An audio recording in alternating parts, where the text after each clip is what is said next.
अस्सलाम वालेकुम नाज़रीन, आप देख रहे हैं program the review Kamran Yusuf और शहबाज राना के साथ। द रिव्यू में हम पाकिस्तान की मईशत, खारजा अमूर और नेशनल सिक्योरिटी से जुड़े मामलों पर बात करते हैं। एक तरफ पाकिस्तान के army chief general Asim Munir चीन के दौरे पर हैं, तो दूसरी तरफ पाकिस्तान के वज़ीर खारजा इसहाक डार वाशिंगटन में हैं और अब से कुछ देर पहले उनकी बाकायदा मुलाकात हुई है अमरीका के वज़ीर खारजा मार्को रूबियो से।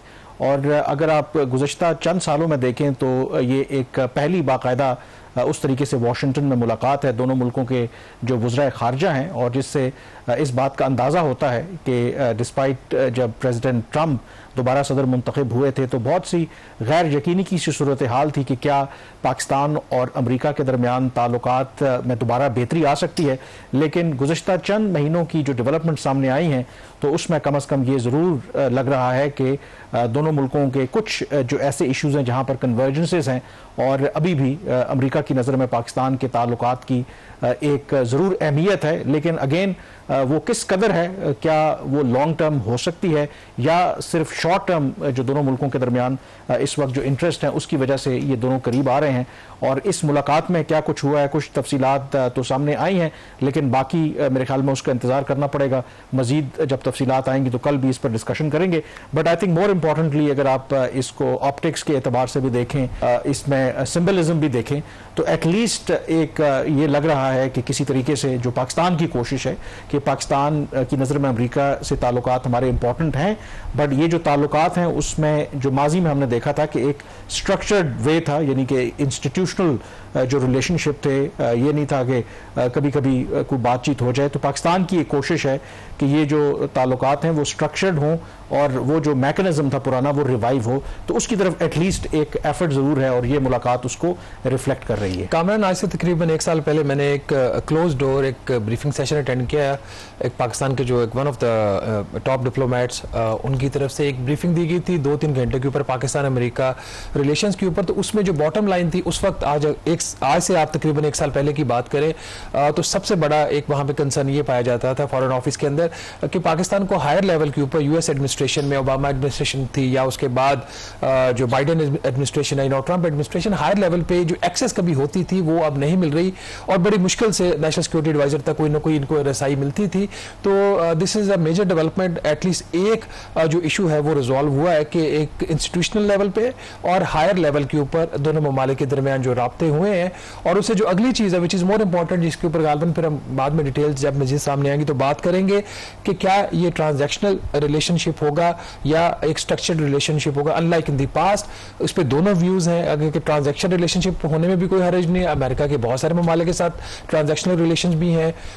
डिप्लोमेसी के अंदर गिव एंड टेक होता है, जहाँ पे किसी कंट्रीज का जो इंटरेस्ट है दो मुख्तलिफ ममालिक के कन्वर्ज होते हैं, वहाँ पे गिव एंड टेक हो जाता है। तो let's see what comes out, but this is an important development. I think उसको देखने के दो तरीके हैं। जब से अमरीकी अफवाज का यहाँ से इनकला हुआ था, एंड देन आपने खुद भी जिक्र किया कि जो अगर माजी में चले जाएं, खास करके जब बाइडेन इंतज़ामिया थी तो उन्होंने तो मुकम्मल तौर पर पाकिस्तान को नज़रअंदाज कर दिया था। कभी किसी के पाकिस्तानी प्राइम मिनिस्टर से उन्होंने इवन टेलीफोन तक पर बात तक नहीं की, जो एक रिचुअल भी हुआ करता था। और अदरवाइज भी दोनों मुल्कों के दरमियान जो सिवाय पेंटागन और GHQ के दरमियान जो रवाबित होते हैं उसके अलावा कोई बहुत रोबस्ट रिलेशनशिप दोनों मुल्कों के दरमियान नहीं थे। और फिर ट्रंप के बारे में कहा जाता था कि वो गैर रिवायती सियासतदान हैं और उनकी अमेरिका की जो फर्स्ट पॉलिसी है, और खदशा यही था कि वो जब आएंगे तो उनके भारत के साथ जो ताल्लुकात है मज़ीद बेहतर होंगे, पाकिस्तान के ऊपर ज़्यादा दबाव आएगा, पाकिस्तान को मज़ीद साइड लाइन किया जाएगा। अगर वो सिनेरियो आप सामने रखें और अब अगर आप देखें तो मेरे ख्याल में उस एतबार से पाकिस्तान की आप कह लें बिकॉज ऑफ सर्कमस्टांसेस या हमारी डिप्लोमेसी का भी उसमें किरदार है, तो हम अगर इंगेज कर पा रहे हैं, वाशिंगटन में आपकी किसी हद तक सुनवाई हो रही है, तो that is a positive development. उसमें जो इंपॉर्टेंट फैक्टर है कि क्या इश्यूज डिस्कस हुए हैं, जो दफ्तर खारजा का कहना है कि इसमें एक तो दोनों मुल्कों के दरमियान जो बायलैटरल रिलेशनशिप है उसके ऊपर बातचीत हुई है, फिर जो बैन अवी और जो इलाकाई मामलात हैं उसमें ख़ास करके जो हालिया हमने देखा इंडिया पाकिस्तान के दरमियान जो कॉन्फ्लिक्ट हुआ, इसराइल ईरान, मिडल ईस्ट की जो सिचुएशन है, अफगानिस्तान, इससे मुतालिक डिस्कशन हुई है। फिर बायलैटरल रिलेशनशिप की अगर आप बात करें तो अमेरिका का ख़ास इंटरेस्ट है जो रेयर अर्थ मिनरल्स हैं पाकिस्तान में, और पाकिस्तान भी चाहता है कि अगर कोई इस तरह का अरेंजमेंट हो जाए कि जहाँ पर अमरीकी सरमायाकार यहाँ पर आकर रेयर अर्थ मिनरल्स में सरमायाकारी करें तो वो भी दोनों मुल्कों के दरमियान एक लॉन्ग टर्म जो रिलेशनशिप है उसमें उसका बायस बन सकता है। उसमें इंपॉर्टेंट शहबाज ये चीज़ है कि पाकिस्तान की तरफ से ये जो बात हो रही थी कि एक स्ट्रक्चर जो डायलॉग है, यानी कि ये वन ऑफ नहीं होना चाहिए, ये रेगुलर इंटरेक्शन होना चाहिए। तो ये तवक्को है पाकिस्तान की कि आफ्टर दिस मीटिंग कि बहुत से ऐसे जो पहले मैकेनिज्म्स थे वो रिवाइव होंगे, खास करके पाकिस्तान यूएस जो काउंटर टेररिज्म के हवाले से जो एक रेगुलर डायलॉग माजी में हुआ करता था उसके रिवाइव होने का इम्कान है। इसी तरीके से बाकी फिर जो पाकिस्तान की ख्वाहिश भी है कि ये जो रिलेशनशिप है सिक्योरिटी प्रिज्म से नहीं बल्कि बियॉन्ड सिक्योरिटी प्रिज्म जो है उसको देखना चाहिए। इन्वेस्टमेंट एंड बिजनेसेस, इसमें पानी के शोबे में बड़ा इसमें और हमारे जो ट्रेड टॉक्स से पहले आपको पता है कि जो जिक्र नहीं किया हमने, वज़ीर खजाना ने भी दौरा किया था, अनस्केड्यूल्ड विजिट था उनका, और उसमें भी कामरान 2-3 डेवलपमेंट्स हो रही हैं। उसमें जो उनकी तरफ से एक ऑफिशियल स्टेटमेंट आई थी, उन्होंने एक वीडियो स्टेटमेंट जारी की थी, उसमें उन्होंने कहा था कि हमने बहुत हद तक जो ग्राउंड है इसको कवर कर लिया है, बट कुछ इश्यूज जो है आउटस्टैंडिंग अभी भी मौजूद है। अगर पाकिस्तान और अमेरिका के जो तजारती ताल्लुकात है उनकी बात की जाए तो तजारत का जो पलड़ा है वो पाकिस्तान के हक में $2.5 से $3 अरब का एक ट्रेड सरप्लस है अमेरिका के साथ। अब अमेरिकन को जितनी भी पाकिस्तान कंसेशन दे दे, क्या पाकिस्तान बहुत ज्यादा चीजें अमेरिका से इंपोर्ट कर सकता है? शायद उसकी इतनी गुंजाइश नहीं है, अदर देन दी फूड आइटम जिसमें आपकी कुछ LNG भी आ सकती है, फिर कॉटन भी आ सकती है, गंदम आ सकती है इंपोर्ट, बाकी बहुत ज़्यादा कुछ स्कोप नहीं है। तो कुछ ऐसी इत्तलात आ रही हैं कि जो इन्वेस्टमेंट है, सरमायाकारी, उसको एज ए लेवरेज शायद अमेरिकन यूज़ करेंगे फॉर गेटिंग। और मेरे ख्याल में जो बिग टिकट, आप तो बिल्कुल ठीक कह रहे हैं कि शायद ट्रेड के जरिए तो हम कॉम्पनसेट ना कर पाएँ, लेकिन इसी वजह से ये जो पिच किया जा रहा है रेयर अर्थ मिनरल्स को, क्योंकि अमेरिका जो है इस वक्त आपको पता है कि इस वक्त दुनिया भर में जो रेयर अर्थ मिनरल्स और मैग्नेट्स हैं उनकी जो सप्लाई चेन है 90% चीन कंट्रोल करता है। और आपको पता है कि इसका ड्यूअल यूज़ है, टेक्नोलॉजी में भी इस्तेमाल हो रहा है, आपकी जो मिलिट्री हार्डवेयर है उसमें भी इसका इस्तेमाल होता है। और चीन क्योंकि इसकी सप्लाई को कंट्रोल करता है, तो जो चीन और अमेरिका के दरमियान जो हालिया ट्रेड वॉर भी लड़ी जा रही है, तो उसमें बहुत सी ऐसी सर्टिफिकेशंस अब चीन की तरफ से सामने आ रही हैं, तब वो जो सप्लाई करेंगे रेयर अर्थ मिनरल्स वगैरह को, तो अमेरिका इसको डाइवर्सिफाई करना चाहता है। और पाकिस्तान में भी रेयर अर्थ मिनरल्स हैं और उनको नज़र आता है कि अगर पाकिस्तान के साथ इस तरह का कोई एग्रीमेंट हो जाता है यहाँ पर वो रेयर अर्थ मिनरल्स में सरमायाकारी करते हैं, तो शायद ये जो शोबा है इसको डाइवर्सिफाई किया जाता है। तो पाकिस्तान का ख्याल है कि ये भी एक ऐसा एरिया है जहाँ पर हम जो मौजूदा ट्रंप इंतजामिया उनको कन्विंस कर सकते हैं। कामरान, एक जो इशू आउटस्टैंडिंग था चंद माह पहले तक, वो ये था कि जो रेकोडेक का प्रोजेक्ट है इसके अंदर अमेरिकन जो एक्सिम बैंक है उनकी एक्सपोर्ट इंपोर्ट बैंक, वो उसके लिए लैंडिंग करना चाह रहे थे up to $1 billion, but America की तरफ से ये शर्त लगाई गई थी, उनकी तरफ से डिमांड थी कि जो एक्सिम बैंक है इसको प्रेफरेंशियल क्रेडिटर का स्टेटस दिया जाए। इसका मतलब ये होता है खुदा ना खास्ता अगर कोई डिफॉल्ट हो जाए तो जो एसेट्स के ऊपर जो पहला राइट होगा वो प्रेफरेंशियल क्रेडिटर का होगा। जैसे वर्ल्ड बैंक है, एशियन डेवलपमेंट बैंक है, IMF है, ये पाकिस्तान के प्रेफरेंशियल क्रेडिटर है। पाकिस्तान का उसके ऊपर मौक़िफ़ उस वक्त ये था कि अगर हमने अमेरिकन एक्सिम बैंक को ये स्टेटस दिया तो चाइनीज एक्सिम बैंक, जिसकी बहुत ज़्यादा इन्वेस्टमेंट है पाकिस्तान के अंदर, सरमायाकारी करते हैं, लैंडिंग करते हैं वो, और साउथ कोरियन एक्सिम बैंक वो भी सेम स्टेटस मांगेंगे, तो ये बड़ा एक मुश्किल काम हो जाए। तो उस वक्त इस वजह से उन्होंने इसके लिए लैंडिंग नहीं की थी। अब होपफुली जो रेकोडेक प्रोजेक्ट है उसकी जो फाइनेंशियल क्लोज है वो सितंबर में एक्सपेक्टेड है। अगर वो हो जाता है तो लेट्स सी अमेरिकन इसके अंदर लैंडिंग करते हैं या नहीं करते, but this is a positive development. मेरा ख्याल मगरिब से मशरक की तरफ आ जाए थोड़ा। बिल्कुल, और उसमें जो इम्पोर्टेंट बात है कि पाकिस्तान के लिए बल्कि बाकी दुनिया के लिए भी, जिन कि अगर चाइना के साथ भी और अमेरिका के साथ अच्छे ताल्लुकात हैं तो उसमें तवाज़ुन मेंटेन करना एक बहुत बड़ा चैलेंज है। और पाकिस्तान, आपको पता है कि हम अदरवाइज अमेरिका के इत्तेहादी रहे, लेकिन एट द सेम टाइम चीन के साथ हमारे स्ट्रेटेजिक रिलेशनशिप रहे हैं। और अब जब चीन और अमेरिका आमने सामने हैं, इसमें दुनिया का कौन सुपर पावर है, ये मुकाबला जारी है, तो उसमें ज़ाहिर है कि पाकिस्तान को ये खदशा है कि आप कहीं सैंडविच ना बन जाएं।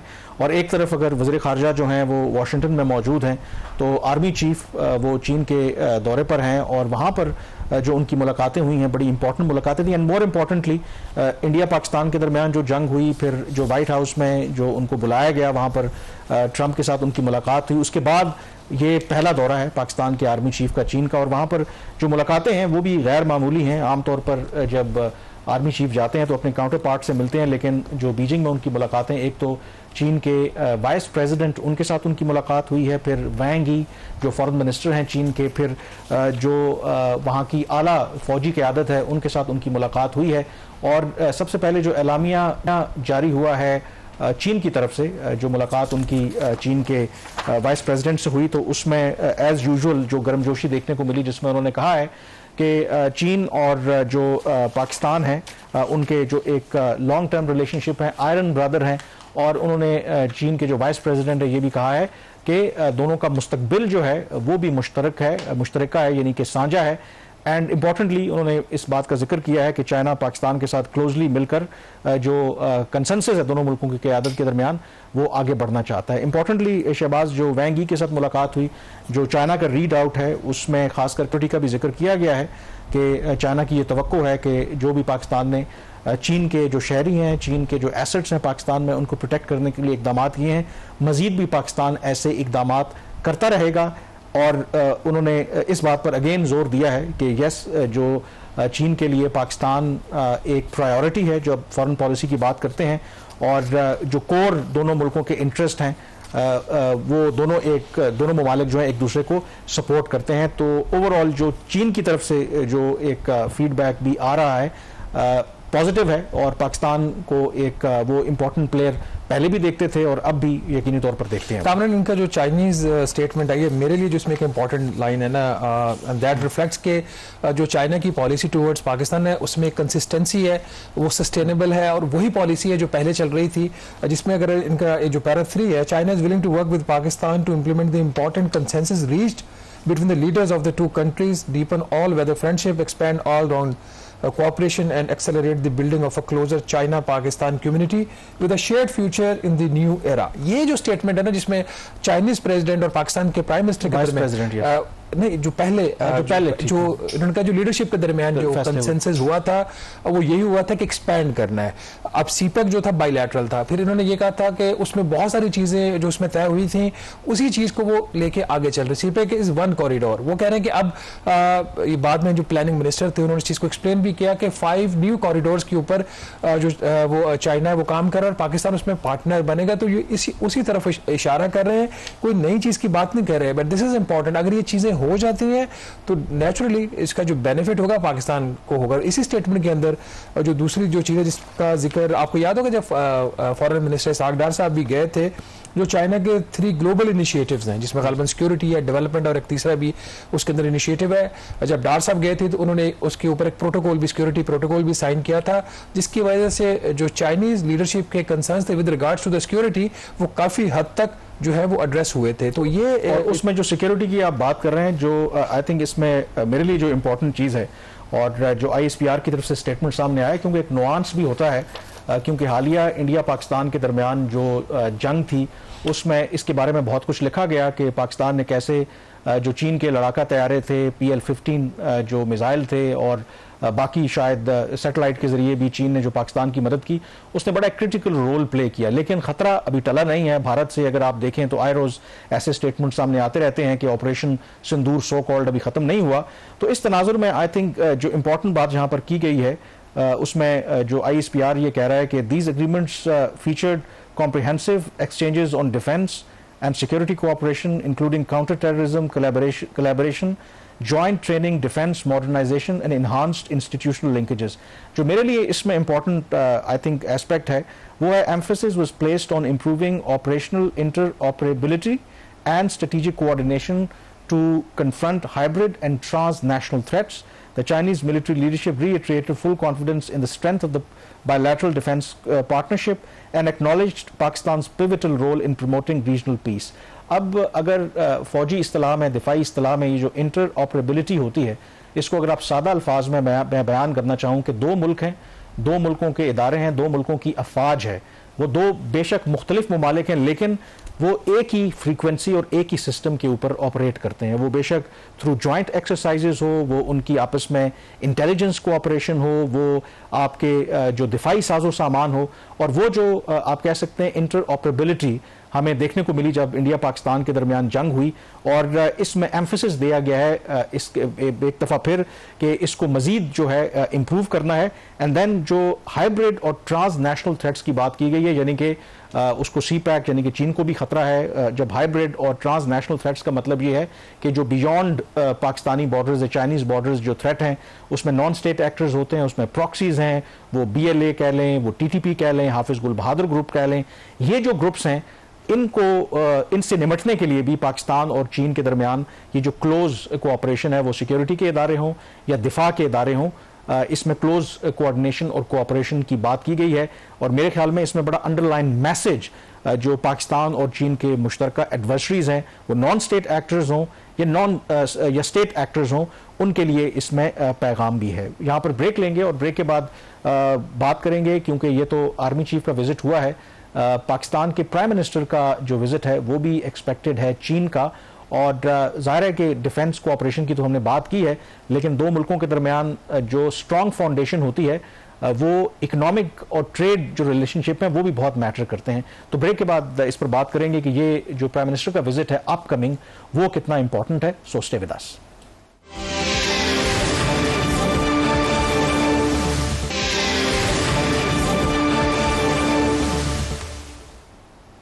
जी, ब्रेक के बाद एक दफ़ा फिर आपको खुशामदीद कहते हैं। वज़ीर-ए-आज़म शहबाज शरीफ अगले माह यानी कि अगस्त के आखिर में चीन का दौरा करेंगे। एक तो उन्होंने जो शंघाई कोऑपरेशन ऑर्गेनाइजेशन उसकी जो हेड्स ऑफ गवर्नमेंट का जो एक इजलास है, यानी कि जो सेकंड हाईएस्ट फोरम है, उसमें वो शिरकत करेंगे। और उसकी साइड लाइन्स के ऊपर जो चीन की आला क़यादत है उनके साथ भी मुलाकातें होंगी। और ब्रेक से पहले जैसे हम जिक्र कर रहे थे कि आर्मी चीफ का जो विजिट है, आपको वो इस तनाजुर में भी देख सकते हैं कि वो जो प्राइम मिनिस्टर का विजिट है उसकी प्रेपरेशन में भी है, क्योंकि सिक्योरिटी दिफा वो एक एस्पेक्ट है। एंड गिवन के पाकिस्तान में जो सिक्योरिटी एस्टेब्लिशमेंट है वो अब बहुत बड़ा एक स्टेक होल्डर है, तो आई एम श्योर कि जो प्राइम मिनिस्टर का जो विजिट है, ये जो इकोनॉमिक बाकी इश्यूज हैं उस पर भी उस दौरे में बात हुई होगी। तो इंपॉर्टेंट विजिट है। अगेन ये पहला विजिट होगा गिवन के इंडिया पाकिस्तान जंग के बाद पाकिस्तान के जो प्राइम मिनिस्टर थे, आर्मी चीफ भी थे, मुख्तलिफ जो फ्रेंडली कंट्रीज थे वहाँ पर गए थे, और अब वो मेरे ख्याल में कंक्लूड कर रहे हैं अपना जो सारा,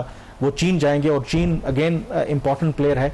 और यहाँ पर आई थिंक इंपॉर्टेंट है कि अगर हमने अपने रिलेशनशिप को जो शेयर्ड फ्यूचर की बात की है, प्रॉस्पेरिटी की बात की है, वो विदाउट इकोनॉमिक और ट्रेड कोऑपरेशन के हो नहीं सकती। कामरान बिल्कुल क्या अपडेट है बिल्कुल ठीक है। ये एक प्राइमरीली तो इसका जो पर्पस आपको पता है, हेड्स ऑफ स्टेट की जो मीटिंग है शंघाई कोऑपरेशन ऑर्गेनाइजेशन की, वो 31 अगस्त और 1 सितंबर को है। तियानजिन गालबन सिटी है, वहाँ पे ये इसका इनेकाद होगा। लेकिन उसकी साइड लाइन के ऊपर उसके बाद पाकिस्तान की जो एम्बेसी है चाइना में, उनकी ये ख्वाहिश है और वो प्लान भी कर रहे हैं कि एक बिजनेस कॉन्फ्रेंस हो जाए वहाँ पे, जिसका मकसद यह है कि जो चाइनीज जो बिजनेसमैन, इनको सेंसिटाइज करना है और इंसेंटिवाइज करना है कि वो आके पाकिस्तान में सरमायाकारी करें। कामरान, इशू यहाँ पे यह है कि बहुत ही एक डेकेड्स ओल्ड एक हमारी डिजायर है कि चाइनीज इन्वेस्टर्स जो है अंडर द सीपैक या वैसे भी उससे पहले भी वो पहले तो वो काम करते थे, बट इतने बड़े स्केल के ऊपर नहीं कर रहे थे चाइनीज इन्वेस्टर पाकिस्तान में, वो करें सरमायाकारी। Issues at the end of the day जो है वो अपनी जगह पे कुछ ऐसे हैं क्रिटिकल, जब तक उनका रेजोल्यूशन नहीं हो जाता तब तक को बहुत बड़ी जो चाइनीज सरमायाकारी है वो एक्सपेक्टेड नहीं है। इसके ऊपर एफर्ट्स होती रही हैं। एक जो चीज़ बल्कि आपका ही ज़्यादा एरिया है कि मैंने अक्सर चीज़ें देखी हैं जो ऑफिशियल, उसके अंदर इस चीज़ के ऊपर बहुत ज़्यादा इम्फेसाइज किया जाता है कि फ़लाँ दौरे के दौरान हमारी इतने 100 मीटिंग्स हुई, इतने दर्जन मीटिंग्स हुई और इतने लोगों ने पार्टिसिपेट किया। उस पार्टिसिपेशन का जो रिजल्ट है वो एक जो है बड़ा ही एक रहता है, उसमें कोई क्लैरिटी नहीं होती, उसको कंक्रीट आप रिजल्ट नहीं कह सकते।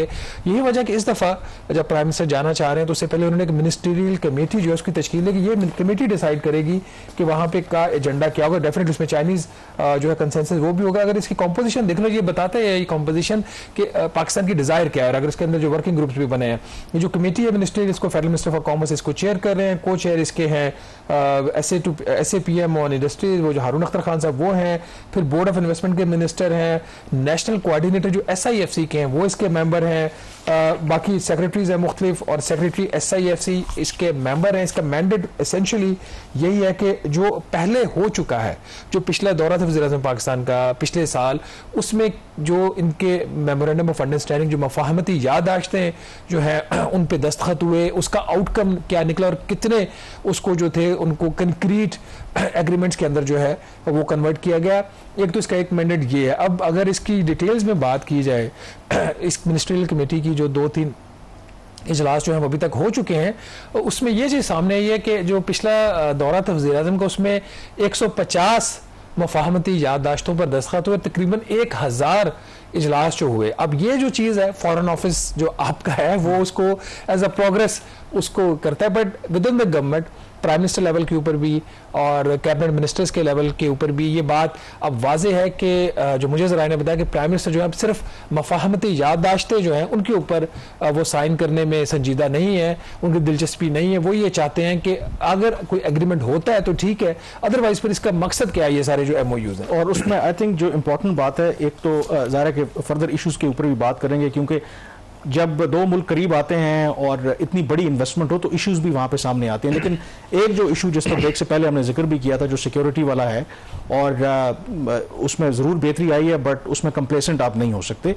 लेकिन वो जो एक डेंट उसने डाला है वो अभी भी अपनी जगह पर मौजूद है। मसलन मैं चीन में जब मौजूद था तो वहाँ पर जो मुख्तलिफ चीनी हुकाम से बात हुई तो उन्होंने ये कहा कि जब चीन तो अब दुनिया की दूसरी बड़ी ताकत है और उनकी इन्वेस्टमेंट पूरी दुनिया में है, तो उनका ये कहना है क्योंकि पाकिस्तान में सिक्योरिटी की वजह से यहाँ पर जो भी चाइनीज़ कंपनीज हैं, इंडिविजुअल्स, इंजीनियर्स जो काम करना चाहते हैं, तो उनकी प्रेफरेंस ये होती है कि वो किसी ऐसे मुल्क में जाएं जहाँ पर उनकी ज़िंदगियों को ख़तरा ना हो, क्योंकि ज़ाहिर है कि वो अपनी फैमिली के लिए कर रहे होते हैं। तो ये जो परसेप्शन है पाकिस्तान को ये इम्प्रूव करने की ज़रूरत है। यानी कि चीन बेशक हमारा देरीना दोस्त है, लेकिन आप एक इंडिविजुअल अगर उसको लगे कि अगर वो पाकिस्तान में आता है तो उसको शायद जो थ्रेट है वो ज़्यादा है, तो वो ऑप्ट करेगा कि किसी ऐसी जगह पे जाए। और अगर ये हमारे ऊपर भी आप रख के देखें, हमें भी अगर मौका मिले तो आप कोशिश करेंगे आप डेंजर जोन में ना जाएं, और अगर आप जाने की कोशिश भी करेंगे आपके ऊपर फैमिली का भी दबाव आता है कि आप ऐसी जगह पे क्यों रिस्क ले रहे हैं।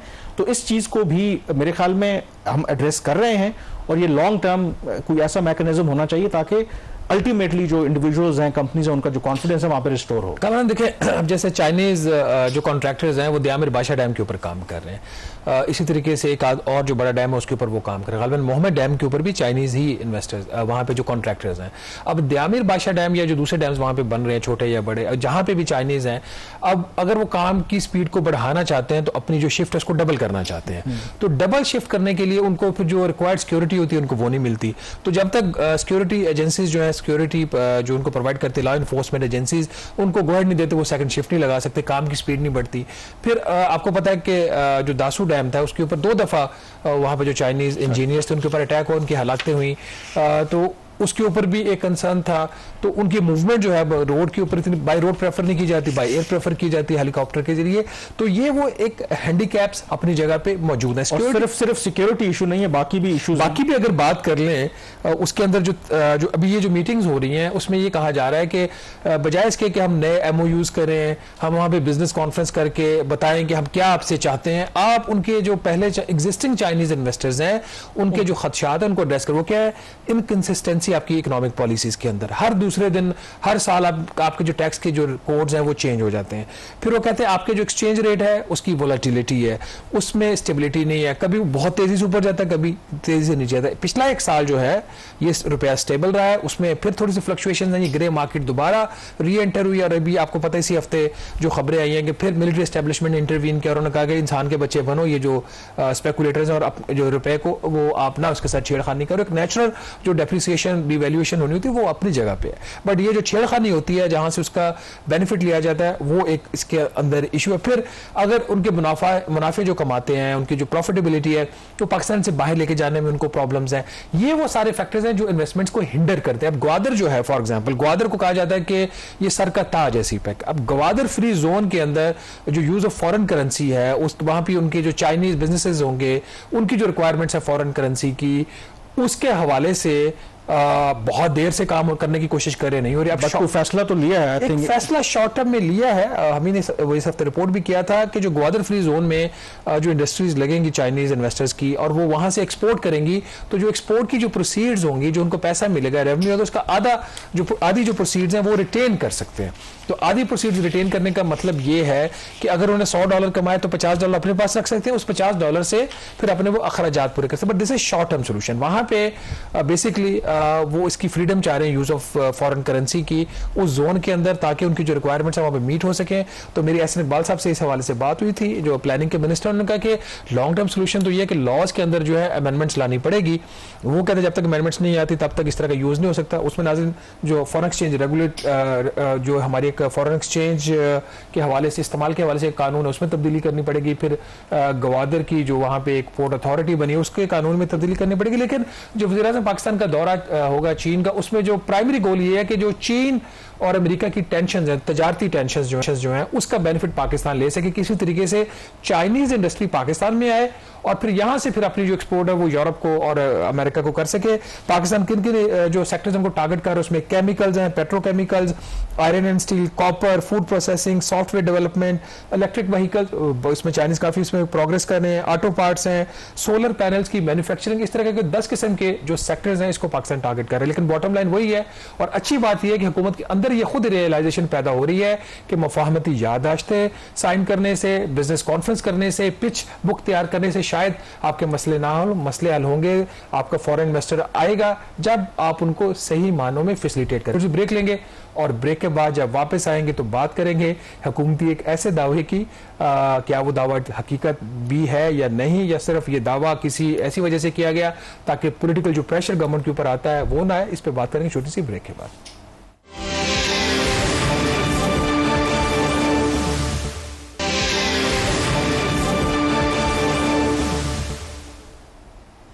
जी, ब्रेक के बाद एक दफ़ा फिर आपको खुशामदीद कहते हैं। इस हफ्ते प्राइम मिनिस्टर ऑफिस की तरफ से एक बड़ा दावा सामने आया, और दावा ये है कि पिछला जो माली साल जो अब ख़त्म हुआ है उसमें जो रिटेल का शोबा है उसने इजाफी 455 अरब रुपए FBR में टैक्स जमा कराया है। क्योंकि इसलिए ये दावा हैरान कुन है।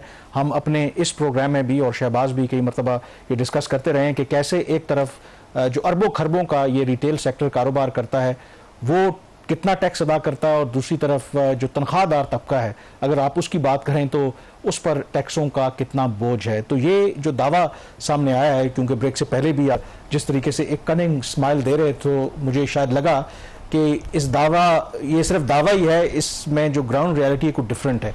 तो आपके लिए ये क्यों हैरान कुन है? क्योंकि ज़ाहिर है कि प्राइम मिनिस्टर ऑफिस की तरफ से दावा किया गया है, तो ये कोई मजाक तो नहीं है। ज़ाहिर प्राइम मिनिस्टर ऑफिस जो है कामरान जो नंबर्स हैं वो आपस में मैच नहीं करते। और एक बात ये कि जब हम तजारती शोबे की बात करते हैं और ख़ासतौर पर ताजरों की बात करें, ताजरों ने कितना टैक्स दिया है, तो अमूमी तौर पर आपको पता है जो शॉपकीपर्स हैं, चाहे स्मॉल स्केल के हैं, लार्ज स्केल के हैं, जो इवन के शॉपिंग मॉल्स के अंदर जिनकी शॉप्स हैं, होल सेलर्स हैं जो बहुत ज़्यादा बड़ा काम करते हैं, लाहौर में, कराची में, सियालकोट में, फैसलाबाद में, हम उनकी बात करते हैं। तो ये सारा प्रेशर जो हुकूमत के ऊपर आता है इसलिए होता है कि ये वो एरिया है, ये वो सेक्टर है जिसके ऊपर हुकूमत बहुत सॉफ्ट है। और सैलरीड जो क्लास है जिसने पिछले साल भी 555 अरब रुपए का रिकॉर्ड टैक्स पे किया, उसी के ऊपर आपने बोझ डाला। और ये सारी डिस्कशन जो हमें जराए बता रहे हैं उस कमेटी के अंदर हुई, उस मीटिंग के अंदर जो प्राइम मिनिस्टर साहब ने जो उस इजलास की सदारत की, उसमें प्राइमरीली डिबेट ये हो रही थी कि कौन सा शोबा जो है उसका इकोनॉमी के अंदर कितना कंट्रीब्यूशन है और उसके ऊपर बोझ कितना है। जैसे एक उसकी बात होती है सैलरीड क्लास की, तो उसके ऊपर FBR का ये एक मौक़िफ़ रहा है कि जी सैलरीड क्लास को किसी एक सेक्टर में आपने उसको रिस्ट्रिक्ट कर से, तमाम सेक्टर्स के अंदर सैलरीड क्लास के लोग होते हैं। तो हम ये कहना है कि सैलरीड क्लास जो है उसकी इकोनॉमी में कंट्रीब्यूशन ज़्यादा है, उसमें टैक्सेस में उस लिहाज से भी ज़्यादा नहीं है, तो ये बात मुनासिब नहीं। बट सैलरीड क्लास की जो बात होती है वो इकोनॉमिक कंट्रीब्यूशन से ज़्यादा उनकी जो पेइंग कैपेसिटी है, उनके जो अखराजात है, उनकी जो आमदन है उसके कॉन्टेक्स्ट के अंदर होती है। एक वहाँ पे जो पॉइंट ऑफ डिस्कशन था वो ये था कि जो मैन्युफैक्चरिंग है, कुछ लोगों का ख्याल था कि मैन्युफैक्चरिंग जो 18% है उसका शेयर इकोनॉमी के अंदर, अगर आप पाकिस्तान ब्यूरो स्टैटिस्टिक्स का जो डाटा देखें, जो कोर मैन्युफैक्चरिंग है ना, जिसमें आपकी आ जाती है large scale manufacturing, small scale manufacturing और स्लॉटरिंग, ये कोई हार्डली 12% भी नहीं बनती उनका शेयर, लेकिन उनका अगर टैक्स कंट्रीब्यूशन देखिए इससे दुगना बनता है। तो इसी कॉन्टेक्स्ट के अंदर ये बात हो रही थी, तो जो प्राइम मिनिस्टर ऑफिस की तरफ से एक एलामिया आया और उस एलामिया में ये कहा गया और उसमें और बेस किया उन्होंने इसको, जो ब्रीफिंग थी जो प्राइम मिनिस्टर साहब को दी गई FBR की तरफ से, कि जो मैं इसको पढ़ देता हूं, in the retail sector tax collection increase by ₹455 billion compared to the previous year, driven by the integration of the point of sale system and stricter enforcement। इस बयानिए के अंदर, इस इलामिया के अंदर ये बात कही गई कि जो रिटेल सेक्टर है उसने 455 अरब रुपए का इजाफी टैक्स दिया। तो इजाफी का मतलब ये है कि फिर जो एक्चुअल टैक्स कंट्रीब्यूशन है रिटेल सेक्टर इससे कहीं ज्यादा, हमें तो अभी 455 अरब रुपए का जो नंबर था वो कामरान हजम करना मेरे लिए मुश्किल हो रहा था। तो FBR में आप कुछ हुकाम से बात की, मैंने कहा यार ये क्या रियलिटी है, जी परेशान ना हो, जो असल टैक्स आया है रिटेल सेक्टर से वो 617 अरब रुपया है, 455 दोनों का जी इजाफी है। मैंने कहा जी मुझे इसका ब्रेकअप दे, तो जो मुझे ब्रेकअप दिया गया उसके मुताबिक इन्होंने 3 जो एरिया सेक्टर्स हैं कामरान, उसको इन्होंने शामिल किया, होलसेलर्स को, अच्छा फिर आगे एक ट्रेडर्स की कैटेगरी है और एक रिटेलर्स की कैटेगरी है। अब जो ट्रेडिंग वाली जो कैटेगरी है ना, तो ये कैटेगरी बड़ी इंटरेस्टिंग है। बहुत सारी ऐसी फॉर्मल सेक्टर की कंपनीज हैं, बड़ी बड़ी फर्म्स हैं जो कॉर्पोरेट सेक्टर का हिस्सा है, उन्होंने अपना जो बिजनेस है वो रिटेल शो किया हुआ है। जैसे ट्रेडिंग कॉर्पोरेशन ऑफ पाकिस्तान है, वो रिटेल का भी काम कर सकते हैं। यूटिलिटी स्टोर्स कॉर्पोरेशन है, फिर पाकिस्तान स्टेट ऑयल है, वो रिटेल का काम करते हैं ना, वो बाहर से तेल मंगवाते हैं, दरामद करते हैं, फिर अपने आउटलेट्स को वो बेचते हैं। तो क्या ये कंपनी है इसके अंदर? हुकूमत इसके ऊपर वजाहत दे, हमें इसके ऊपर वजाहत नहीं देगी। मैं जिस चीज़ के ऊपर चौंका कि ये जो 3 इन्होंने कैटेगरीज यहाँ पे डाली हैं, इसके अंदर ये जो 617 अरब रुपए का टोटल इनकम टैक्स बकौल हुकूमत के इन्होंने पे किया है, उसमें 316 अरब रुपए का एडवांस इनकम टैक्स है जो समाही बुनियादों पर ये कंपनियों ने पे किया। अब या ताजरों ने पे किया या रिटेल सेक्टर ने पे किया। अब आपको पता है कि ताजिर इतना नहीं है, ऑर्गेनाइज वो नहीं है, वो इतना एडवांस इनकम टैक्स, वो तो बेचारे गोशवारे नहीं अपने फाइल करते, उनके ना किसी की जरूरत उनसे गोशवारे ले सके, बड़ी अटेम्प्ट्स हुई हैं। तो उसमें 316 अरब रुपए का एडवांस इनकम टैक्स उनसे लेना क्वार्टरली बेस के ऊपर अंडर सेक्शन 147, मुझे इसकी समझ नहीं आ रही। और मैं फिर FBR को, मैंने उनको एक ऑफिशियल क्वेश्चन भी भेजा हुआ है, इसका ये वजाहत करेंगे कहाँ से आया, किन कंपनियों ने ये पे किया। इसी तरीके से उन्होंने जो गोशवारे अपने सालाना जमा करवाते हैं उसमें उन्होंने 28 अरब रुपया दिया है। फिर मुख्तलिफ किस्म के जो विद होल्डिंग टैक्सेज उनके ऊपर लगे हुए हैं, उसके अंदर उन्होंने 217 अरब पे किया है। तो फिर कोई अदर्स की कैटेगरी में कोई 57 अरब पे किया। इसमें जो प्योर जो रिटेलर्स हैं, अगर आप ट्रेडर्स वालों को भी निकाल दें, होलसेलर्स को भी निकाल दें, प्योर रिटेलर्स ने 237 अरब का एडवांस टैक्स, 5 अरब का उन्होंने एडमिटेड मतलब उन्होंने गोशवारों के साथ दिया है, 70 अरब का with holding tax, 21 Arab others की कैटेगरी 332 अरब इन्होंने पे किया है। तो नाज़रीन ये तो 617 अरब की कहानी है। अब 617 अरब अगर टोटल दिया है और पिछले साल इन्हीं 3 कैटेगरीज में कितना टैक्स आया था, तो वो क्या वो 617 ही बनता के मुकाबले में अगर आप देखा जाए तो 455 अरब जो इजाफी है वो कितने नंबर से निकलेगा, उस पर बात करेंगे एक छोटी सी ब्रेक के बाद।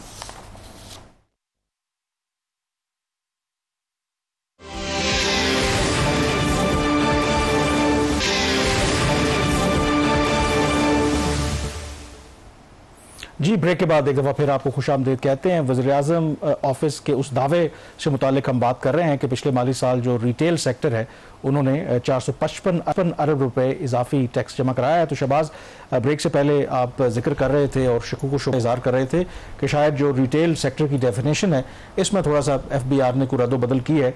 तो आप ब्रेक से पहले जिक्र कर रहे थे कि क्या माजी में भी जिन सेक्टर्स को अब इन्होंने रिटेल सेक्टर दिखाया है तो यही प्रैक्टिस थी या इस दफ़ा इन्होंने थोड़ा सा कुछ तब्दीली की है? कामरान, ये फॉर द फर्स्ट टाइम इस तरह की जो इन्फॉर्मेशन है वो सामने है, तो इसलिए हमारे पास इसको की हिस्ट्री नहीं है कि इस तरह की चीज़ माजी में भी हुई। अगर आप सिर्फ एक चीज़ देख लें, ये जो 617 अरब रुपया टोटल इनकम टैक्स है, आमदन इसमें सेल्स टैक्स शामिल नहीं किया इन्होंने कस्टम ड्यूटी शामिल नहीं की। अगर ये टोटल 617 अरब है और 455 अरब रुपया इजाफी है, तो अगर इन्हीं कैटेगरीज को आप उठा के देख लें पिछले साल में कितना इन्हीं कैटेगरीज के अंदर इन्हीं जो सेक्शंस है लॉज के उसके अंदर कितना टैक्स है, वो बनता है 484 अरब। अब 484 इन्हीं कैटेगरीज के अंदर माली साल 2023-24 में आया है और माली साल 2024-25 में 617 अरब। बड़ा कंफ्यूजिंग हो गया ना। तो फिर इजाफी 455 अरब कैसे आ गया? तो अगर 455 अरब रुपए पे आपने पहुंचना है तो 484 जमा 455 अरब प्राइम मिनिस्टर ऑफिस में जिसने स्टेटमेंट ड्राफ्ट की है, शायद उनसे कोई गलत फहमी हो गई है या चैट जीबीटी का उन्होंने सहारा लिया है। गलत वो हो सकते हैं ना, उर्दू से अंग्रेजी में ट्रांसलेट करते हैं तो सम टाइम हमारे ये देखिए लोग जरा ना वो उसको देखिए आप से पढ़ते दो नंबर्स को कामरान जमा कर लें। 484 अरब रुपए माली साल 2023-24 में आया। सरकारी तौर पर यह दावा किया गया कि 455 अरब रुपए इजाफी पिछले साल के मुकाबले में। तो 455 और 484 कितना हो गया? 940 अरब रफली। इस साल इतना होना चाहिए। इस साल अगर इतना होता तो फिर 455 अरब रुपए इजाफी। तो अगर सिर्फ रिटेल सेक्टर ने 940 अरब रुपया टैक्स दिया है, इस पे तो अवार्ड बनता है चेयरमैन एफबीआर का। बिल्कुल। और एफबीआर की टीम का ये बहुत बड़ा कारनामा है। और मैं इसलिए इनको बार बार दरख्वास्त कर रहा हूं कि ये जो नंबर्स हैं, ये कंपनीज जो हैं या जो भी है, इसको ऑफिशियली आप डिस्क्लोज करें। मेरे ख्याल में इसलिए भी अवार्ड बनता है कि उनको पता होना चाहिए था कि शहबाज राना कैलकुलेटर लेके बैठा होता है तो वो हिसाब किताब तो कर लेगा। अगर उनका ख्याल था कि शायद ये इग्नोर कर देगा तो हिसाब किताब नहीं होगा। तो नहीं, मुझे नहीं पता, मैं तो किसी चीज को डाउट ही नहीं कर रहा, मुझे तो पता ही कुछ नहीं। अच्छा, इसमें फिर मैं सिर्फ ये बात कह रहा हूँ सरकारी तौर पर ये एलामिया आया है। अगर उन कैटेगरीज के आप ब्रेकअप में जाए तो ये नंबर सामने है। गवर्नमेंट और एफबीआर वजाहत करे। अब एक और जो हमारे यहाँ ऑब्वियसली जो टैक्स कलेक्शन बढ़ाने की हम बात करते हैं, इनकरेज करती है गवर्नमेंट के आप ज़्यादा से ज़्यादा टैक्स रिटर्न्स भरें, तो ये भी नंबर सामने आया है कि 2024 के मुकाबले में अगर 45 लाख लोगों ने सालाना गोशवारे जमा करवाए थे तो 2025 में 72 लाख लोगों ने सालाना गोशवारे जमा करवाए हैं। तो ये फिगर ठीक है या इसमें भी आपको कोई? नहीं, ये नंबर ठीक होगा क्योंकि रिटर्न्स तो फाइल होते रहते हैं। अब उसमें पिछले साल का नंबर कोई मेरा ख्याल ये आखिर में कुछ 60 लाख के करीब इन्होंने लेके जाना था, पर 45 लाख, अभी ये 72 लाख का कह रहे हैं। ये नंबर्स रिटर्न के जो होते हैं उसमें इतना ऊपर नीचे ये नहीं कर सकते। असल बात है कि कितने लोग जो है रजिस्टर्ड है इनकम टैक्स के अंदर, वो 1 करोड़ 10 लाख से 1 करोड़ 15 लाख से ज्यादा। इंपॉर्टेंटली जितने लोग टैक्स रिटर्न भरते हैं that does not necessarily mean कि हर बंदा टैक्स भी दे रहा है। और उसमें तकरीबन खुद जो एफबीआर के नंबर्स हैं 1/3 से लेकर 40% नील टैक्स पे करते हैं। तो आपने अगर गाड़ी लेने जाना है, फाइलर, लेट फाइलर और नॉन फाइलर की अब कैटेगरीज आ गई और ऊपर से नाअहल की भी कैटेगरी है, तो 4 किस्म की कैटेगरीज हैं। तो 3 से बचने के लिए फिर आप अपना गोशवारा जमा करवा के अपनी ट्रांजेक्शन करते रहते हो। एफबीआर के पास एसएच जो है वो कैपेसिटी नहीं है। वैसे 1000 गाड़ियां जो है वो इन्होंने लेने का फैसला जो किया था वो इन्होंने लेना शुरू कर दी। उसके मुख्तलिफ बैचेज आ गए, डिलीवरी हो गई है। और जब गाड़ी लेने से पहले मैंने चेयरमैन एफबीआर को कहा था कि ये गाड़ियां मिसयूज होंगी, प्राइवेट इस्तेमाल में होंगी, तो उन्होंने कहा जी मैंने ऊपर स्टिकर लगा दें, आपको पता लग जाएगा। तो मैंने खुद गाड़ियां देखी हैं, स्टिकर में अफसर और उनकी फैमिली साथ बैठी हुई है स्टिकर वाली गाड़ी में और गाड़ी चला रहे हैं इस्लामाबाद के अंदर। और मैंने जहां गाड़ी देखी है मैंने चेयरमैन एफबीआर को मैसेज कर दिया, जनाब गाड़ी मिसयूज हो रही है। आगे से जवाब नहीं आया अभी तक। तो अब 1000 गाड़ियों के बाद ये जो 72 लाख के गोशवारे हैं, इनसे एक्चुअल पैसा तो लेना बनता है ना, जितना भी बनता है। चलें, प्रोग्राम द रिव्यू से इतना ही। कामरान यूसुफ और शहबाज राना को आप इजाजत दीजिए। अल्लाह हाफिज।